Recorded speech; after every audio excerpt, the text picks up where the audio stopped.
Gaywyck by Vincent Verga. Publisher Allison Books, Los Angeles, New York. Narrator Eric Aust. Chapter 7.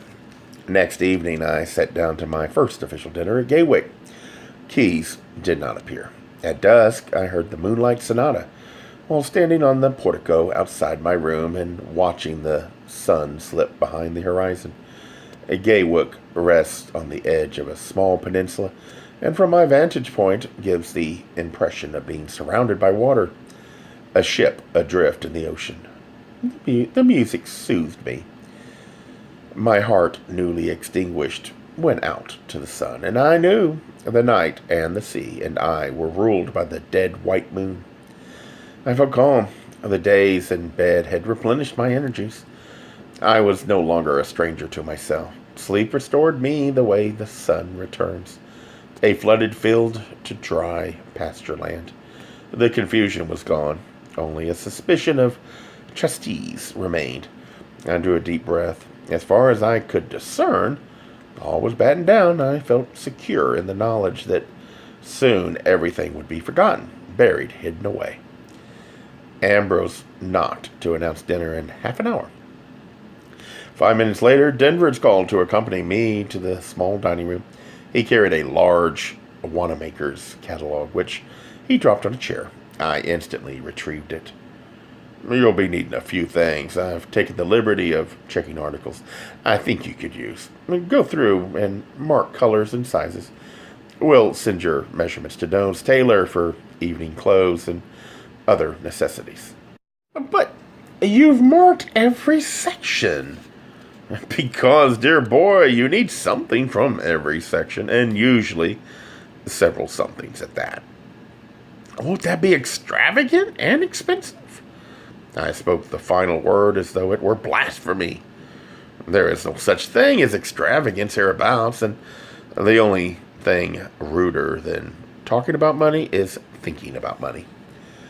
The Cezanne had been hung in the sitting room. There were many splendid pieces, but Danough had set the painting in the perfect spot. I marveled at his sensitivity. Danough's rearranged everything. Many years ago, a guest once remarked that each room contained a headliner.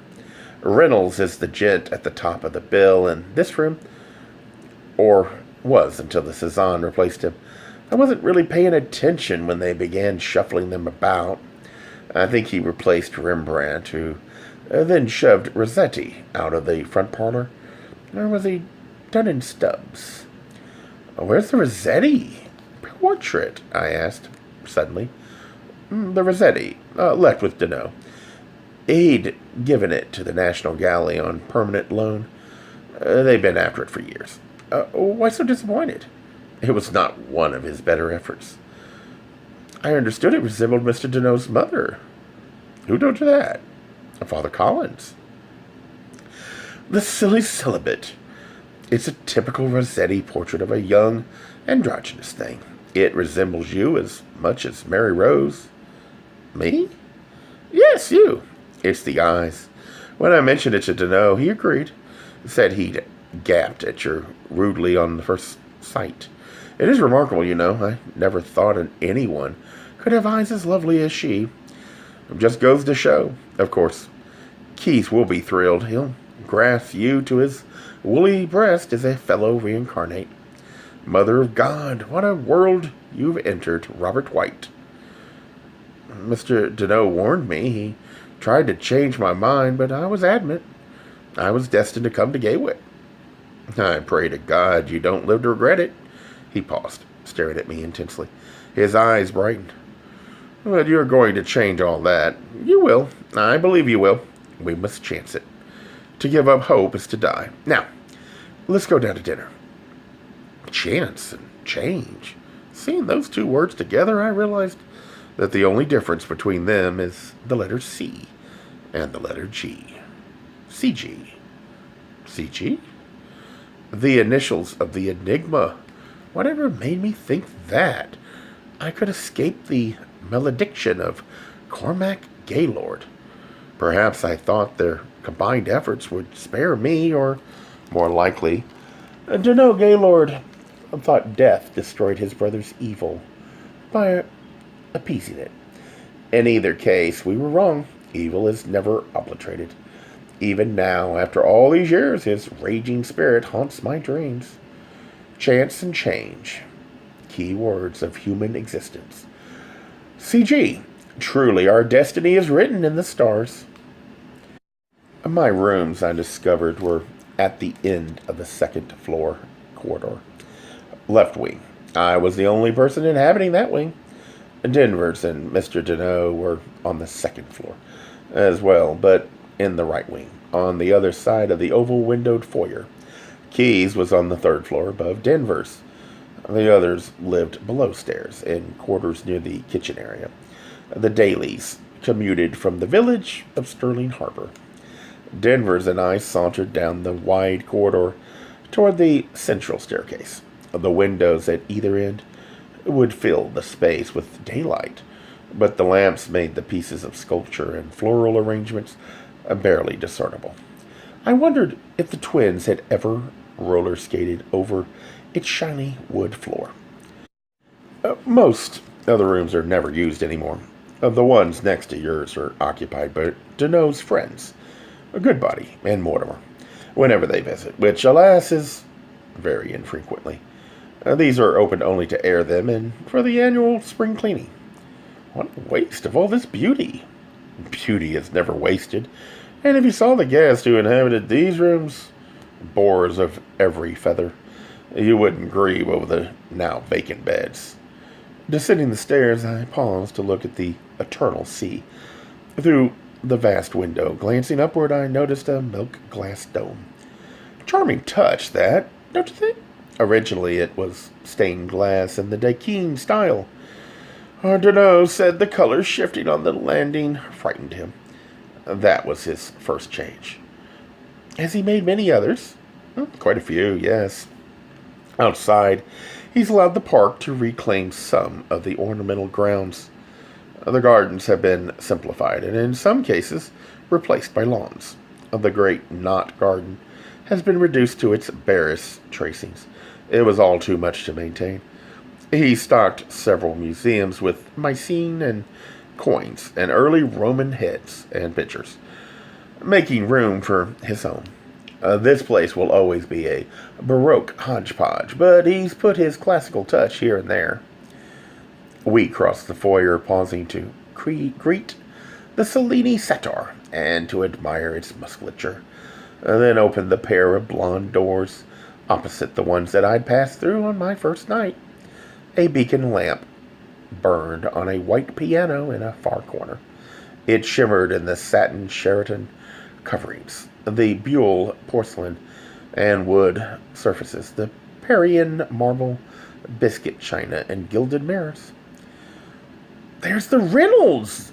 That takes care of him. He replaced Gainsborough. I should have guessed. Whistler's too dark. Rembrandt's too small. You can look later. We'll be late to table. When we reached the Louis XVI dining room, with its floor of quartered oak parquet and its wainscoted oak walls, Ambrose awaited. He showed me to my place at the round table. An arrangement of autumn zephyr lilies and showy autumn crocus was removed to the sideboard and placed beside Cale, who sat silent attendant. The remaining candles were lit. I thought you'd prefer a hot salad as a first course. One does get tired of soup. Never having seen one, I had no idea how to eat the green flower placed before me. I asked. He demonstrated removing one leaf, scale. He dipped it into the porcelain cup of drawn butter. Drawn butter? He explained. I dipped and nibbled the bulbous, succulent tips. All the while he talked charmingly of the vegetable, delighting in my discovery of it. A native of Barbary, species of sunflower. Danough adores them, stuffed with shrimp. Beware of the choke. Ambrose removed the fuzzy mass with an experienced flick of a knife. I savored the barred heart of the artichoke and tried to draw some lessons from nature to parallel the defenses of the human heart. but found Denver's erudite nonsense, as he called it, much more attractive. A roasted capon followed, stuffed with chestnut thyme dressing covered with an orange sauce, then a pumpkin souffle and a broccoli with hollandaise, each a separate marvel to me. Then fresh, still warm cheddar cheese bread, one of Brian's specialty acts, which Brian himself delivered in one of his rare appearances at table. And Denver's applauded with great gusto, joined by Ambrose and Mr. O'Shea, who stuck his head in through the kitchen door. He's been working all afternoon on that concoction. The baker cut his bread. We all oohed and awed. The baker bowed. We applauded again. Ambrose muttered under his breath that he, for one, hated cheese bread, preferring either cheddar or bread, but not some mucky marriage of the two. Denver's frowned, called him a cranky old fart, and ordered the rest of the meal to be served. Indian squash and baked yams appeared. "This is a feast!" "Not quite, Robert, my boy. It's all wonderful stuff, but common enough fare. The feast will come later on, and they will be plenty of them, I promise. We celebrate everything here. We rifle the farmer's almanac to fill the leaner periods." He told me that the acreage cultivated to grow the vegetables filling the table had been expanded during the recession of 1893, and the excess food was sold to the village at a token price. Similar arrangements were made for meats and dairy products. Though the recession had long passed, the villagers still reaped benefits from Gaywyck. He toasted me and wished me happiness. I thanked him and toasted myself. The chilled, dry, fragrant wine thrilled me. Delicious wines in crystal glasses dominated the dinner parties in Constance Cady Harrison's glamorous metropolitan novels, and I finally understood why. I loved the wine. Wine for me had always been heavy, sweet, and medicinal. This one was decidedly pleasurable, delicious, and exhilarating. It's one of Danough's favorite wines. I took the opportunity and plunged. "I'm sorry you had to leave so quickly." "Yes, so am I. But he's a busy man, and we see little of him here at Gaywyck. His latest project has absorbed him. He's raising funds and organizing prodigious feats for two old friends of his, Jane Addams and Ellen Starr. They're actually managed to open their place." "Hull House?" I asked, stunned. "Yes, exactly. Thank you. Those Buccaneer ladies are only two of many." "Who else is there?" I mumbled, totally undone by this conversation. "Well, his major involvements, besides the Chicago venture, are with that mad woman Lacey Stone and her suffragettes, and with the Garment Workers Union. Both hopeless tasks, if you ask me, but fortunately he rarely does. I should be delighted he took seriously all that manure about human rights I fed him." "And aren't you pleased?" It was a rhetorical question. The tutor's pride in his pupil was evident. "Of course I am. I'm also a little guilty. God knows I didn't produce this Percival by myself. His mother was a splendid creature, a shining light of virtue, and probably just like her son. She embodied the best qualities of the Bostonian age. She worshipped Emerson, Thoreau, and Channing. And when the great Emerson died, she made us all don mourning. Now people confuse morals with manners, and have reduced the Bostonian tradition to meaningless phrases. Materialism is all." We had arrived at one of his favorite topics. Fortunately, I was well versed in the Bostonian age. My father was devoted to Emerson and to Holmes. He taught me to revere that period in our history as golden. When I mentioned how vehemently against Louisa May Alcott and her myriad imitators my father was, "purveyors of pernicious pablum," Denver's could not have agreed more heartily. My especial fondness for Little Women and 8 Cousins surfaced perversely. After dinner, he suggested I retire early to prepare for my first workday. Agreed. As we climbed the staircase, Keys could be heard playing the piano and humming loudly, accompanying the instrument's clear, brilliant sound with his own warm musical head tone. You were right, Danvers. He does sing a rapturous violin. We parted at the top of the stairs. Cale ran ahead as if to show me the way. Everywhere I'd gone, the cat followed or appeared beside me to observe my every move. If at any time I approached him or expressed interest in his behavior, he ignored me or scurried away, bearing his tail like a white plume.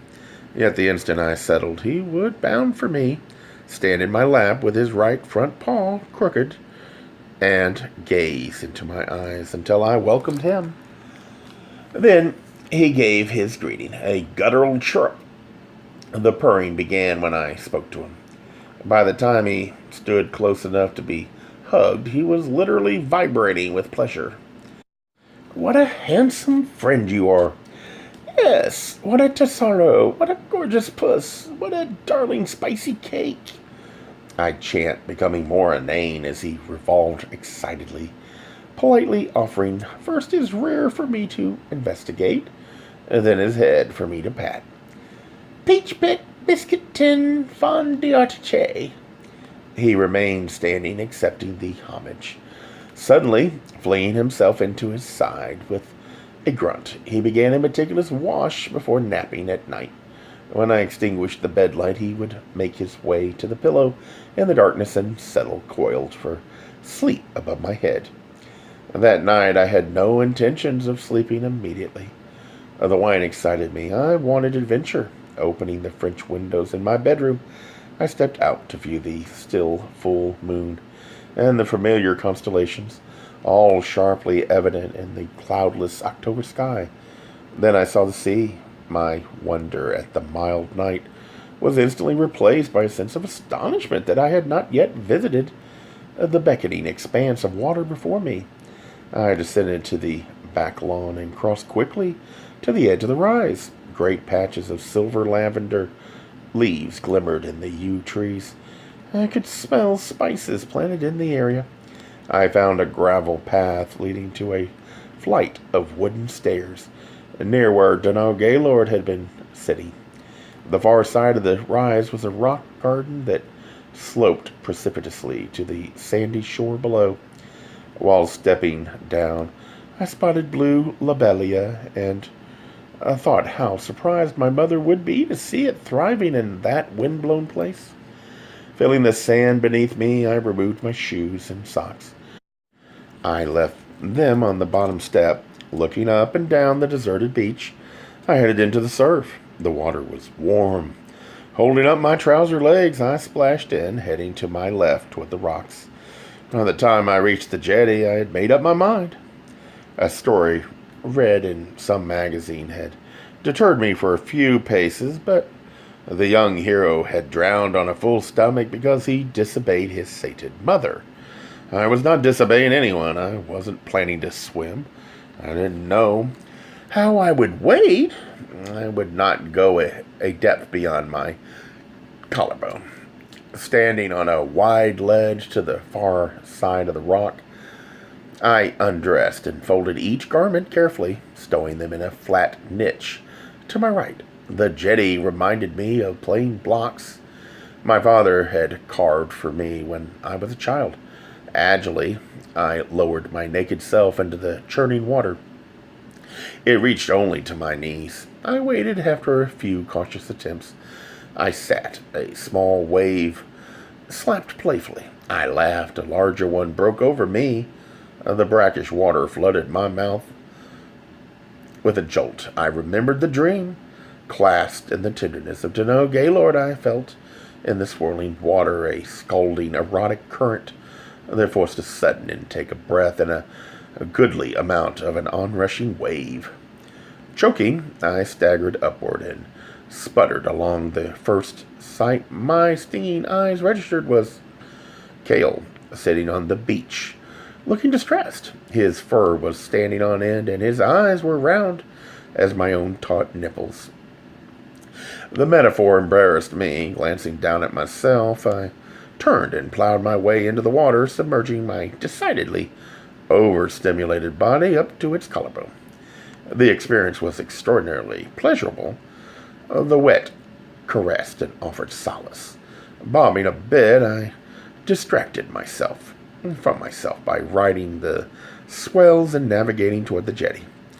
My clothing was gone. In place of my garments lay a dead Bob Whyte. My initial response was disgust. The poor bird had had its throat slit. Blood was still trickling from the wound into a carmine pool that partially covered its head. Then I caught the significance of the savage gesture and began searching for my clothing with a growing sense of urgency and fear. There was not a thread on that pile of rocks. Growing angry, I looked around me. I wanted to tell the thief it was not a fair trade. I stood hands on hips, wearing bright October moonlight for all the world to view. What world? Except for the light in my own bedroom, the house looked dark. The world consisted of me, Cale, and my ghoulish trickster. Timidly, I shouted a weak, "Hello?" Cale answered. We stood studying one another from opposite ends of the jetty. He looked quite calm. I scrambled down the other side of the stone playground and splashed into the cold water. It reached above my chin. I hurled myself forward and swam to shore with an improvised flailing that kept me afloat. My shoes and socks were gone, shaken. I felt desperate for a warm bed. Unfamiliar with any of the paths winding through the dense woods, I made for the house without cover, Cale in tow. My bare legs brushed the leaves of the geraniums and azaleas that bordered the trees. A cluster of rose bushes did minor damage to my right thigh as I approached the flagstone patio that is screened from the sea breezes by a wall of bleached hawthorn trees. Inside the library, Denver's sat reading. My rooms were directly above him. Hastily rounding the L-shaped leafy barricade, I cautiously mounted the steps, safely on the portico. I stood for a second surveying the grounds. Not a soul was visible. Whoever had taken my clothing not only indulged a bizarre taste for the macabre, but also knew the area well enough to vanish. It was like something from a Wilkie Collins novel. Even such a simpleton as I could have found a leafy patch in which to hide after perpetrating the bloody prank. Neatly folded on my bed with my shoes to the side was my clothing. Inside the left shoe was an enormous mottled red and white slipper orchid. I removed the exotic bloom and accepted it for what I assumed it to be, an apology for a game that had failed to amuse. I placed it in the water jug beside my bed. Cale sat on a pillow cleaning the vestiges of our night's passage from his paws. I noticed a red streak under his chin. Leaning closer, I saw it was blood. I felt such relief. Grabbing the startled animal, I told him between hugs and kisses that his gift was appreciated, even if it was poorly timed. I forgave him the poor Bob Whyte, because his distress over his messily executed prey had been punishment enough. He howled, rightly annoyed. I laughed at my foolishness. Did the mysterious prankster have the slightest notion why I had reacted so strangely? Perhaps he had seen Cale delivering my present and had laughed at my absurd conclusion and behavior. I dropped the cat. He set about washing himself, and I followed his example, sponging away the salt water. Once in bed, I immediately fell asleep. Many dreams visited me. In the last, I was chasing butterflies. I said something to anger Cale, who began pummeling me with his front paws. I shouted and awoke to find him poking my cheek with his cold nose. I opened my eyes to the room's dim pre-dawn light and sighed. He jumped over me and hurried to the bedroom's closed door. I sat up. He danced by the door, walking in circles on the tips of his paws. His back arched, his tail straight up and quivering. He squeaked softly, signaling me to make available the sitting room. He looked very annoyed. As I got out of bed, he sidestepped over to me and rubbed against my legs. There was such a stillness, I could hear his mild purr. I opened the door to let him into the adjoining room before I could climb back into bed. He was again on my pillows. "What is the matter now, my sweet?" His eyes were narrowed, no longer purring. He glared at me steadily while whining and revealing his tiny pink tongue and sharp white teeth. After a moment, he jumped from the bed and disappeared into the sitting room. When I did not immediately follow, he stuck his head in the doorway, his eyes now wide in bewildered astonishment. I walked toward him. As I passed, he emitted a squeak-like sigh. The door between the sitting room and the hallway was also closed. All right. I didn't do it on purpose. What can you expect from a novice?"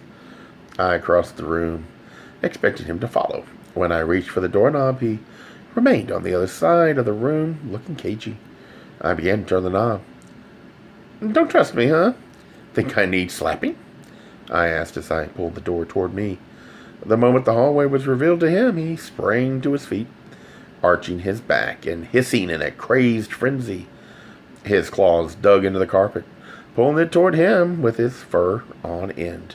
He looked twice his normal size. "Kale!" I shouted, startled. "Kale, what's wrong?" "He hates me. That's what's wrong." I spun around, frightened, witless by the unknown voice.